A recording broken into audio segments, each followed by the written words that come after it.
conversación con nosotros. En realidad yo le estaba hablando a usted, Luis de Almendral, para que hagamos un paseo por la memoria arquitectónica de nuestra región, particularmente hoy de Tomé. ¿Cómo estás?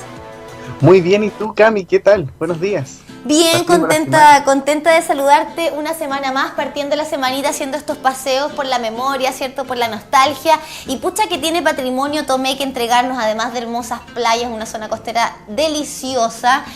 Pero como que nos quedamos siempre en la actividad de las fábricas, ¿cierto? Y en estas tremendas construcciones, pero Tomé es mucho más que eso. Exactamente, las fábricas son las que son, bueno, Tomé tiene una historia asociada por un lado, claro, a las playas, a este paisaje maravilloso, que tiene un saludo muy grande a todos los tomecinos que nos están viendo, a toda la gente que escribe también de Tomé, que muchas veces ha pedido un espacio sobre Tomé. Podemos estar días hablando de la comuna desde múltiples aspectos, y claro, como bien dices tú, Cami, tenemos una imagen de Tomé asociada a las fábricas, a la fábrica de paños, ¿cierto? Bellavista Tomé, a la FIAP, que como todos sabemos recientemente sufrió una demolición parcial que nos hizo cuestionar un poco sobre el rol del patrimonio en la comuna de Tomé, sobre cómo la comunidad tomó cartas en el asunto. Un saludo muy grande a toda la mesa del patrimonio ahí en Tomé, que están muy movidos haciendo cosas. El Instagram es Patrimonio Tomé, para que lo sigan. Y claro, pero Tomé es mucho más también que los mismos edificios industriales. Hay toda una idea de patrimonio, hay toda una comunidad que está al tanto de lo que ha sido Tomé, de la historia de la ciudad y por supuesto de su memoria, y están trabajando también en aquello. Pero también si recorremos las calles de Tomé, vamos a dar cuenta que hay muchísima historia y aún muchísimo también por encontrar y descubrir. Qué maravilla, descubramos entonces junto a ti, Luis, para que empecemos ya con la revisión de las imágenes que nos has traído en esta oportunidad. Estamos viendo una construcción que al parecer tiene abajo centros comerciales, ¿cierto? Sí, justamente, bueno, esto es un edificio que ya no existe. Esto es más que nada, esta imagen es para sensibilizar un poco y empezar a pensar en lo que lamentablemente se perdió por la falta quizás de una iniciativa de reutilizar algún edificio histórico o simplemente poder preservar la memoria. Este fue el antiguo Cine Teatro de Tomé, ubicado en calle Manuel Montt, en pleno centro de Tomé. Era un edificio de los años 30 con guiños del Art Deco, una arquitectura un poquito más moderna, una de las tantas salas de espectáculo con la que contó el área metropolitana de Concepción, y específicamente también Tomé. Usualmente cuando pensamos en Tomé pensamos en el cine, pensamos en el cine deportivo, ¿cierto?, que está en Bellavista, pero en Tomé Centro también hubo un cine que era este que estamos viendo acá. No era el único ni fue el primero, pero era el que estaba quedando, ¿cierto?, con su edificio, que hace ya alrededor de 1 año, 2 años, ya no recuerdo exactamente cuándo, fue demolido, y lamentablemente hoy en día creo que hay un estacionamiento en su lugar. Ay, no, esa es como la... Sí. Es otra especie de pandemia esa, la de los estacionamientos en las ciudades, ¿cierto? En edificios lamentablemente históricos, como tú dices, Luis. Y qué bueno que nos hagas empezar esta revisión con esta reflexión, ¿cierto? De cómo hoy podríamos estar comentando un patrimonio que todavía está, sin embargo no es la realidad. Sigamos recorriendo Tomé porque tiene, como decíamos, ¿cierto?, harto más que la historia de las fábricas, sino que también hay muchas construcciones que a uno le hacen rememorar o quizás pensar en un Chile totalmente diferente. Acá vemos una calle de adoquetos o de adoquines. ¿Qué son estos, La Luis? calle de adoquines, sí. Adoquines. Fíjate que en ciertos tramos de Tomé aún es posible encontrar algunas callecitas de adoquines que son bastante interesantes, y al mismo tiempo una arquitectura, podemos decir, de autoconstrucción, arquitectura sin arquitectos, pero muy antigua. Esto es la esquina de Los Almendros, esquina La Vega. Esto es, digamos, una subida que existe también ahí, siguiendo esa calle. Y lo interesante, bueno, esta casa tengo entendido que ya no existe. Lamentablemente también la demolieron. Pero también la puse para más bien recordar esas construcciones anónimas. Esas construcciones que están no solamente en Tomé, sino en varias ciudades de la provincia. Y en las cuales nos podemos encontrar estos rasgos que son derivados incluso del neoclásico en algunos casos. Construcciones en las cuales podemos ver adobe, estructuras de madera, mucha tierra, y que son construcciones con historia. Algunas eran locales comerciales, algunas panaderías, como tengo entendido que fue esta en algún momento. Entonces es bien interesante empezar a ver esas diferentes capas de ciudad, cómo podemos encontrarnos con arquitectura muy antigua aún presente en las ciudades. Y también, por supuesto, en Tomé, una comuna en la cual también podemos empezar a ampliar la mirada y encontrarnos con más arquitectura como esta, en calles como San Germán, por ejemplo, o incluso caminando hacia los cerros también aparecen este tipo de construcciones.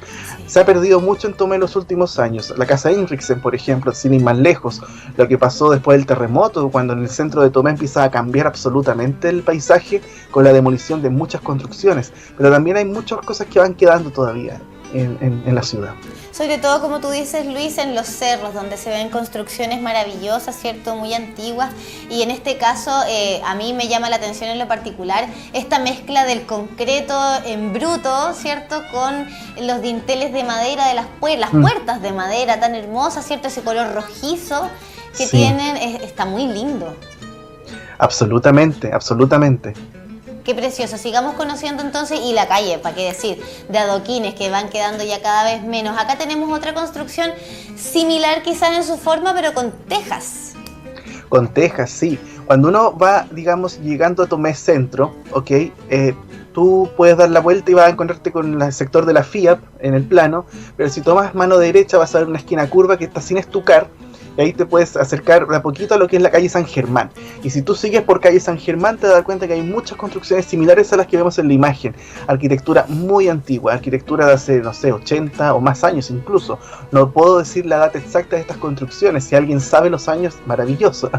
Pero lo interesante es entender eso, que es esta arquitectura anónima. No hay arquitectos en su gran mayoría detrás de estas construcciones, pero también podemos hablar de la persistencia y la construcción de este paisaje en estas zonas que van ascendiendo. O sea, la calle San Germán está un poco más en altura, digamos, subiendo la pendiente. Y así como esa calle, hay muchas más cerca que también guardan este tipo de construcciones muy antiguas, de teja, como bien dices tú, Cam. Sí, sí, qué maravilla estas casas, porque también a uno le da la impresión, como tú bien decías, ¿cierto? Los constructores anónimos, los arquitectos anónimos que con lo que había, ¿cierto? Lograban diseñar sus casas, y también tiene sentido, ¿verdad? Pensar que son casas quizás que ayudan a capear el calor, por ejemplo. Yo lo pienso así, me imagino estando dentro de esa casa y que no se debe sentir tan altas temperaturas si es que es de concreto.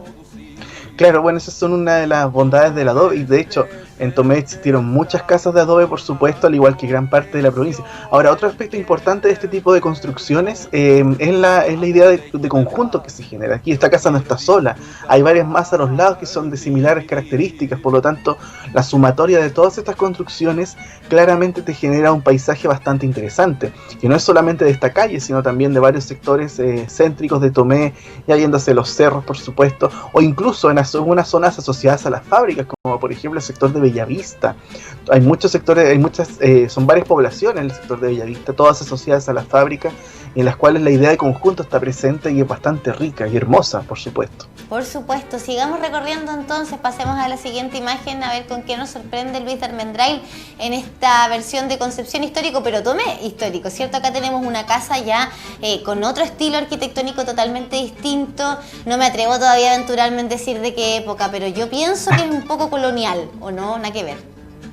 No, fíjate que en realidad está asociada más bien a los años 30, o sea, a los años 20 más o menos, años 20, 30, aunque claro, tiene esos toques más bien como neoclásicos derivados, aunque yo honestamente diría que es una casa 100% ecléctica. Está en calle Nogueira, es una gran construcción.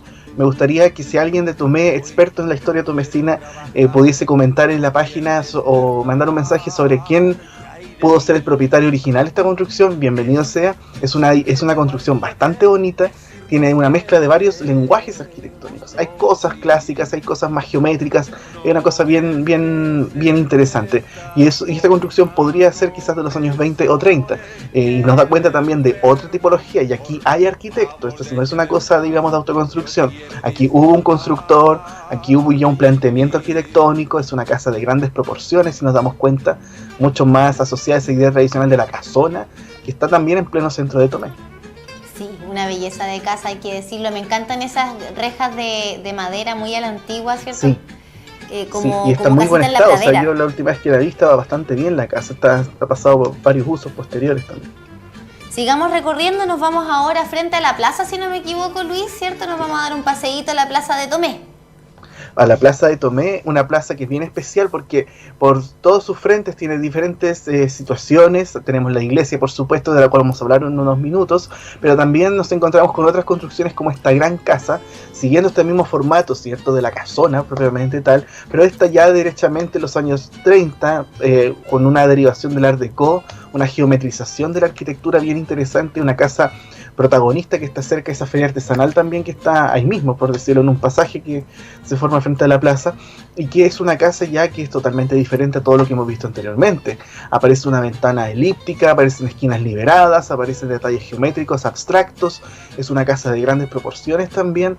No tengo certeza sobre quién pudo ser el arquitecto, pero aquí claramente, o arquitecto, o constructor, hay un planteamiento detrás, y la persistencia también de la construcción a través del tiempo, o sea, sigue estando presente, a pesar de las grandes transformaciones que ha tenido la plaza, específicamente después del terremoto del 2010, como implicó, por ejemplo, la demolición de la municipalidad y el reemplazo del nuevo edificio, que es de dudosa, de una estética y una composición arquitectónica, digamos, de dudosa aceptación, por decirlo de algún modo, debido a que tiene varias cosas un poco exageradas la nueva municipalidad, pero que al fin y al cabo la plaza en sí sigue teniendo esa presencia importante, una plaza bastante concurrida, con un uso persistente a través del tiempo. Oye, Luis, ¿ese cambio de color responde a que ahora es una institución esta casa o simplemente los particulares decidieron pintarla así? La cambiaron, es que está en constante cambio de color. De hecho, mira, la foto de la derecha creo que la saqué el año pasado. La foto de la izquierda creo que la saqué hace ya 6 años, entonces ha ido cambiando bastante a través del tiempo el color. Ah, ya, pero eso es decisión de quien la habita nomás. Pensé que a lo mejor era algo más bien no sé, de los carabineros, por ejemplo, asociando el color, pero no. Perfecto, no. Sigamos recorriendo entonces y nos vamos ahora lo que hemos comentado, ¿cierto? Estas poblaciones que eran hechas justamente por las fábricas, en este caso por la Sociedad Nacional de Paños de Tomé. Acá hay una población completa, Luis. La población Carlos Mans, sí, el Cerro La Pampa, que es un cerro bellísimo, todo es un lugar, a mi juicio, de los lugares más lindos que existe también, no solo en Tomé, sino en la intercomuna. Algo pasa cuando uno está abajo en el plano de Tomé y eleva la mirada y ves el cerro, el conjunto de viviendas, la iglesia de Nuestra Señora de los Rayos, que es realmente preciosa, y uno empieza también a entender la importancia de estas fábricas. Y claro, nosotros no estamos hablando del edificio fábrica en este espacio, pero sí lo que se construye asociado a estas industrias, asociado a lo que forma hoy lo que podemos decir el patrimonio industrial, las viviendas, los equipamientos, el tejido social también que se construye y cómo permanece a través del tiempo. Claro, con ciertas reconstrucciones, ciertas modificaciones, pero sigue estando presente.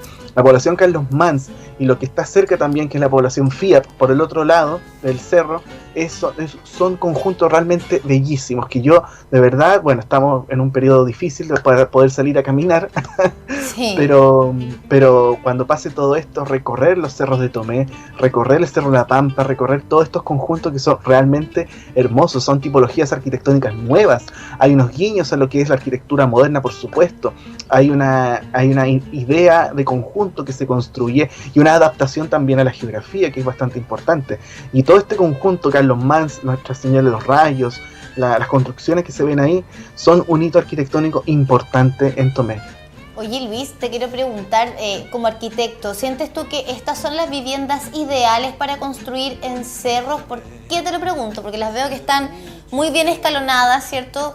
Con un espacio amplio también en el frontis de la casa. No es que ellos salgan y queden directo en la calle, ¿cierto? Y tienen un buen espacio ahí para evitar accidentes, pero para también tener un antejardín. Y por otro lado, siento, de lo que veo en las fotos, que son de concreto, ¿cierto? Pensando también sí. en los incendios.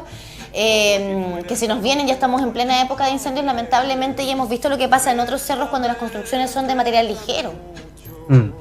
Sí, mira, bueno, aquí partamos de la base que estas construcciones, la planificación partió ya a fines de los años 30, estamos hablando ya de una era en la cual había un planteamiento moderno ya presente, una técnica constructiva diferente. Aquí ya no es solamente construir en madera, cosas más bien de material ligero, sino que existía una idea de solidez detrás, y que es lo que uno lo pudo ver en muchas construcciones de establecimientos asociados a establecimientos industriales, ¿ok? Por lo tanto, ya hay una nueva visión de la arquitectura, una nueva visión de no hacer casas por hacer, sino también tener todo un planteamiento urbano detrás, una idea de vías, de trazar bien las calles, distanciamientos y cosas de ese tipo. Por lo tanto, claro, toda esa modernidad que uno también puede ver posteriormente en los años 40 y 50, como pasó en Penco, con la CRAP, o incluso en Lota, en los modernos pabellones construidos después del terremoto del 39, uno ve la aparición de nuevos planteamientos y nuevas ideas, y la consecuencia es justamente lo que vemos en la imagen, o sea, estas construcciones que siguen estando presentes después de tanto tiempo. Por supuesto que sí. Volvamos a bajar un poquito, ¿cierto?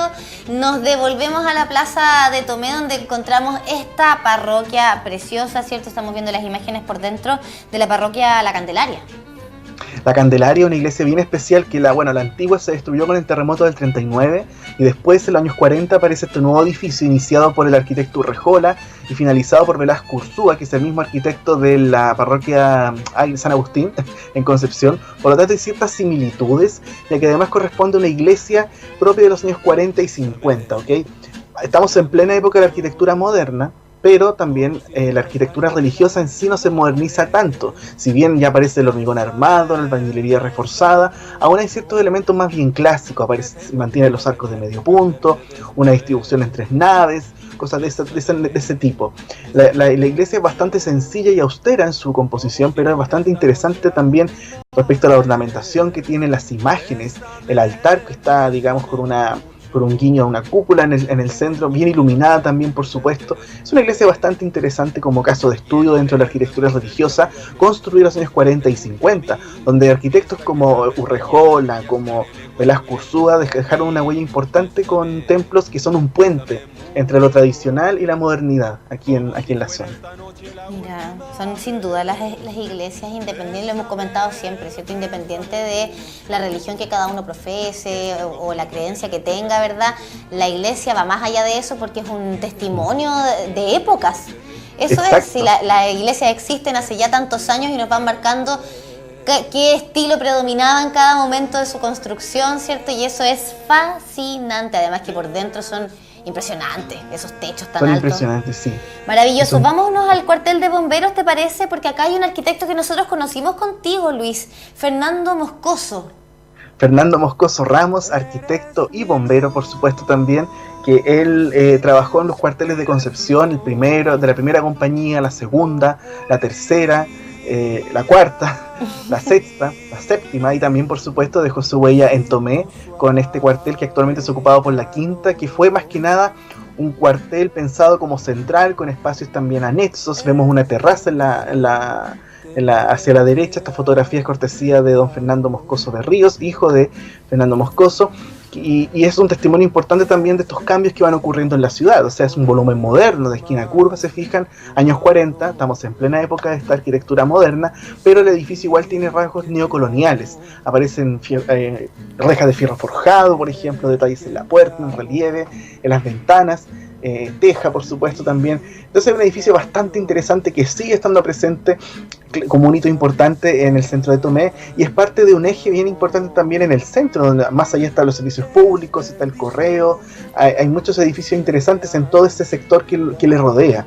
Y esa torre. Recordemos que esto es solamente un guiño, hay muchísimas más cosas en Tomé de las cuales podemos hablar. Por supuesto, y esa torre también, qué interesante. Sí, eso es verdad, la torre, por supuesto, la torre de los bomberos, que las torres de los cuarteles de bomberos siempre son interesantes, como el de Los Ángeles, por ejemplo, o el de Chillán, que es realmente notable. Vamos a recorrer, a hacer un shopping virtual, ¿cierto? Nos vamos a una tienda, La Hoja Verde. Cuéntanos de esta construcción. La calle Manuel Montt en general y todo el centro de Tomé está plagado de edificios comerciales, pequeñas galerías y edificios de esquina curva también construidos en los años 40 y 50. Decidí hablar de esta tienda en particular como representante de una serie de construcciones hechas en esta época que también son testimonio de este momento de reconstrucción después del terremoto del 39, y además, por supuesto, de esta idea de las construcciones comerciales. Primer piso almacén y segundo piso vivienda. Eso no es la única, sino que hay varias construcciones similares en el centro de Tomé, y en las cuales podemos encontrar cosas bien interesantes como el uso de la tierra de color, el cuarzo picado utilizado en los revestimientos, que le da ciertos brillos y ciertas tonalidades en la textura de la fachada. En este caso el verde está presente en esta construcción, amplias vitrinas. No sé, me parece que toda la calle Manuel Montt y varios sectores anexos hay cosas bien interesantes arquitectónicamente hablando que vale la pena conocer dentro de este Tomé moderno de mediados del siglo XX. Hermoso el segundo piso, precioso, sí, esos detalles que tiene alrededor de la ventana, están increíbles. Y la marquesina que sobresale, esta ventana tipo bow window también, que en algunas construcciones aparece, que también sobresale, o balcones en otros casos, pequeñas marquesinas, pequeños guiños a elementos como maceteros colgantes o cosas así. Aún quedan muchísimos, incluso hay edificios que están también un poquito más altos que tienen esa misma singularidad en Tomé. Por supuesto, y la Corvi siempre presente, Luis. Pasamos a la siguiente imagen y conocemos algunas poblaciones justamente de esta corporación de la vivienda. Sí, la Corvi siempre ha sido una pieza fundamental dentro de la construcción de varias ciudades chilenas, no solamente Tomé, Concepción, la hemos visto en muchísimos casos, o sea, lo hemos visto por ejemplo en Concepción, en Mulchen, ¿se acuerdan cuando hablamos de la Corvi, por supuesto? Y en Tomé también está. Cerca de calle Sargento Aldea nos encontramos con este tremendo conjunto de 1954, es una manzana entera, próxima a otro sector también, por iniciativa estatal, cerca del hospital, por aquí por supuesto, y además podemos entender mucho de la idea de conjunto. O sea, este no es el único conjunto a mi juicio interesante y destacable, sino que hay otros pequeños conjuntos de condominios, casas pareadas, casas de 3, 4 que están también cerca del estero. Entonces hay muchísimos conjuntos de viviendas que en su totalidad forman un paisaje bien especial. Y además, por supuesto, el dominio que tienen los cerros, o sea, todo este patrimonio visual que podemos encontrar también hacia los cerros y desde los cerros también. La comunicación que se genera entre ellos, la proximidad con otros hitos, como por ejemplo el cementerio, que es realmente fantástico. Sí, hoy tienes toda la razón. Ese cementerio que queda camino a Cocholhue, si no me equivoco. Claro, ¿verdad? cuando tú subes. Tú lo ves al subir, sí, es impresionante, es muy hermoso ese cementerio. Luis, vámonos al Casino El Morro, ¿te parece un ratito? Vamos a dar una vuelta para allá también, a seguir conociendo. Claro que sí, porque además de toda esta arquitectura que hemos visto y también por supuesto la iniciativa estatal en la vivienda social, como esta población Corvi del 54, aparecen nuevas expresiones modernas en los años 60 y por supuesto también al principio de los 70. Acá destacamos la obra del arquitecto Roberto Guaycolea Infante, un maestro de la arquitectura, Premio Nacional de Arquitectura por supuesto, y que además trabajó junto a Vilches, Soto y Jofré en este edificio que es el Casino El Balneario El Morro. Un edificio realmente interesante, a mí en lo personal me gusta muchísimo su geometría, nos recuerda mucho también la remodelación catedral, que es otra obra de Guaycolea, que también guarda muchas similitudes, la losa Cacetón, el tema de la estructura que aparece en evidencia, como que uno puede ver el esqueleto del edificio con este gran manto que es la cubierta que cubre por supuesto toda la obra, pero que también empieza uno a ver ciertas cosas bien interesantes, los balcones, el recorrido perimetral, las vistas hacia tanto el morro como la playa, el mar. Es un edificio realmente interesante y bonito junto con todo el conjunto del balneario. Hay unas cabañas también en su interior, tengo entendido que es de Banco Estado, todo eso, entonces igual hay una cosa bien interesante en ese sector de Tomé. Me encanta ese estilo de techo. Me encanta, esa especie de manto que tú decías, bien planito, aquí tiene una leve curva, ¿cierto? Pero en realidad es como bien plano y que se ve abajo toda la estructura del edificio, lo encontré fascinante, qué bello. Es realmente bellísimo, a mí me encanta este edificio y varias veces lo conversé con don Roberto también del tema de la estructura, o sea, la importancia de la estructura, como tú puedes ver en este caso particular, la losa con la singularidad de la losa Cacetón, como yo decía antes, la puedes ver en la remodelación catedral, e incluso la biblioteca central de la Universidad de Concepción.